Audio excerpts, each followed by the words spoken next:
veteran John Simon to practice squad. Now, this one's you because you actually brought this one up to me. I don't know anything about him.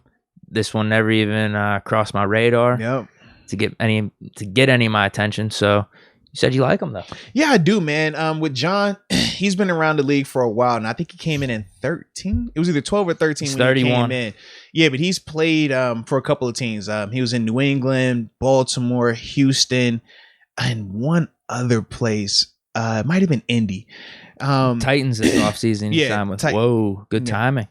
But the thing with John, some of those calls. Thing with John, good player, not a great player, but really good, highly consistent, smart dude. Good against the run as well. Has good size. I like that about him. I do think immediately it would be an upgrade over Derek Tuska. I do think that, just in the sense of more polished. Like I said, and just has done it at this level for a longer time. Now, like I said, it hasn't been an elite level, but I think he has 21 sacks in his career, 4 or 5 interceptions. Like, he's been a productive player, sometimes a little bit more opportunistic than a solo artist. Think like TJ Watt, who can just create it on his own. He benefits a lot from the guys that he's around. When he was in New England, he was really productive up there. But I do think that he can help us out, though. And when it comes to his rushing style, like I said, he's not going to wow you like Alex Highsmith can, but I think he works really well with others in terms of like his games. When he's doing his tackle and DN stunts where he's having to go inside and work with some of the D linemen, he excels at that. He wins a lot doing those things. I think that he could definitely thrive with that with our D line, because outside of Cam Hayward and Montravius, to an extent, we don't have guys that are just winning one-on-one. We got guys that win off of effort, guys that win off of their second and third moves, but not guys that are just doing it by themselves. But with John, I do think you put him with a Cam, you put him with Wormley, and they're working together. I think he could be successful in that range. But no, I do like him though, man. Dude, I'm looking at his Pro Football Reference right now. Actually, kind of impressive. He started all 16 games for New England last year. No, he's played a lot, bro. 2019, he started in 12 games. And then you look at the AV, I think Pro Football Reference, it's almost like PFF. They try to come up with maybe some type of grading system to judge the season. Like, his approximate value for 2020 and 2019 on New England is 9 and 11. Yeah. That's like nothing to sneeze at. No, like I said, he's a good player. He's never gonna be a great player, but he's a really good player. What do you think happened in Tennessee? Because he only played 2 games for them this year. One game was 27% of snaps. The other one was 32%. What weeks were they in? One was week 5. The other one was week 12. Because part of it, their group has been banged up. Bud has been in and out of the lineup down there. I know Ola has been playing some as an outside linebacker for them. Ola Adaney, who was here in Pittsburgh. So it could have been a mix of that, and that's probably why. And now with those guys probably a little bit more healthy, and they're figuring out a little bit more basic rotation out there. That he's looking for more playing time. Yeah, maybe something that would happen with us in Ingram. Yeah, that could easily be the case, because Simon's a good player. Like I say, like Simon is one of those guys that you can win with him on your team. He's a guy that is a part of just, good teams or a glue guy. You know what I mean? Like, he's not a superstar, but he's a much better upgrade than some of the guys that we have currently right now, just based on the injuries and the lack of depth in certain positions. So no, I do like him a lot. How fast do we see him though? Well, because if you're saying he's already an upgrade over Taco and honestly, Tushka. I do feel like we could see him this week solely because of this. He's going to get 3 days of practice: Wednesday, Thursday, Friday. It's Tennessee. Number one, he's already been a part of a defense that, at least verbiage wise or scheme wise, is similar in terms of being in Tennessee for a little bit, right? So you're going to have a little bit of carryover with that. And then from there, man, I just think that as a veteran player, especially a guy 31 years old, when you play that long, you start to understand it's a puzzle. Like, it's only so many ways you can dress up cover 3, cover 2, cover 1. It's only so many stunts and different things that you're going to do up front schematically. Like, even me now at 33, I can go to any defense and it's not going to take me long to pick it up, just based on how much football I've seen, how much I've played. Are you and just my something? Not a chance. But just my understanding of it, it's like, okay, it won't take me long to figure this out. And then if I needed to go play in a game in 3 days, I could do that mentally, not physically. Mentally, I could do that. With John, I do think it'd be similar. I don't think it'll take him long to pick the defense up. Yeah, some of the intricacies of the verbiage and some of like, okay, we might man this coverage up, whereas he might play it as a traditional zone.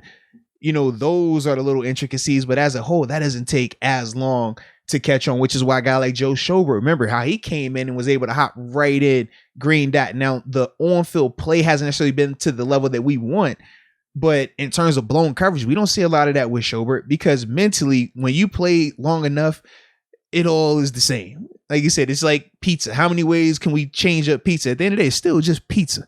You could put pineapples on it. You could put pepperonis on it. It's still gonna be pizza at the end of the day. Cheese, sauce, and bread. Like that. We know the basic foundation, and that's when you playing. Like I said, for as long as he's been playing, essentially that's what it becomes. It's like, yo, it's just pizza. You got me interested in this pickup now. Yeah. No. I think, like I said, I think he can definitely help us out. When I found out that he was coming here on the practice squad, I definitely liked it because of our current state. Hopefully TJ will be back 100%. Hopefully Highsmith as well. But as we've seen, he's not starting for us. Yeah, and I don't think he would need to.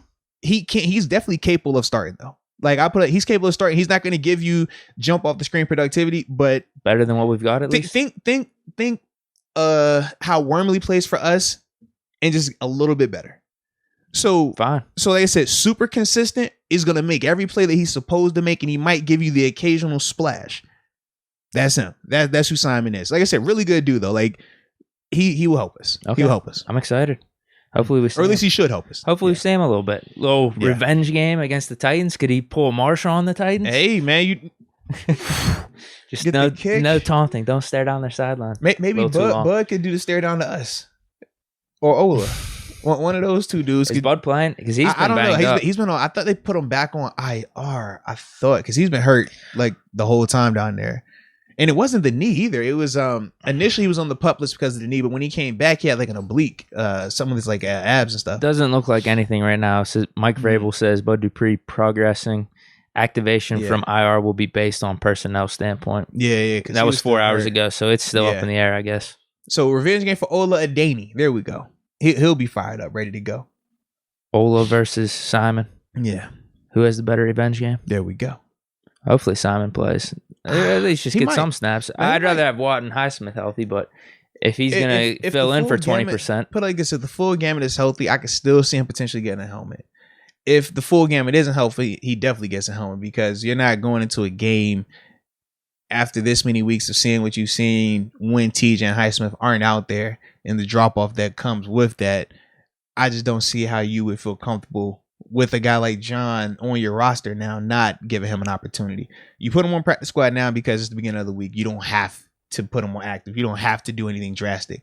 But come this weekend, if you know TJ isn't available or he's compromised in any way, shape, or form, yeah, you go ahead and do that quick little he's activated for the weekend. Yeah, because otherwise the drop-off is there. And difference between Simon and Taco Charlton.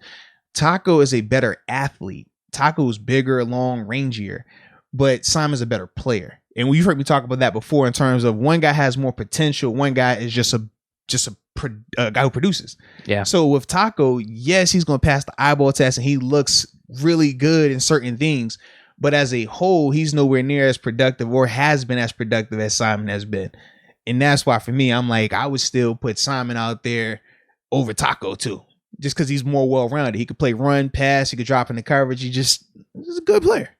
I like this. It sounds like a Deke move. You sign a guy, put him out there. Seriously, he's a good player, bro. He's like I don't want to hype him up and make it sound like he's more than that, but he is a good player. Like certain guys you watch, he's like, that's a good guy right there. Like you can win with a player like that. He is one of those guys. Perfect. Well, ladies and gentlemen, today's episode is brought to you by DraftKings Casino and some of the awesome things they're doing over there with that app. I mean, you can do your slot games, your table games, plenty of options right there on their app. It's a cool concept. It's pretty simple. Also, man, I'm talking, you play a little blackjack, do whatever you want. That's the dope part about it. Why waste your gas and go to an actual casino when you just do it on your phone? Exactly. It makes it that much simpler, my friends. And as we always talk about, when we're going to talk about anything, we have to have a promo code, some type of hookup for you, okay? And with DraftKings Casino, it's the holiday season, so they're extra giving.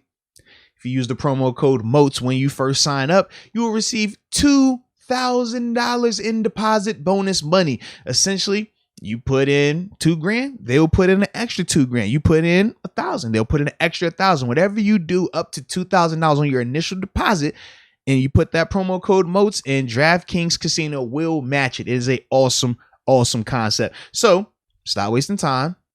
Download the app, use the promo code, and get an opportunity to make a little money.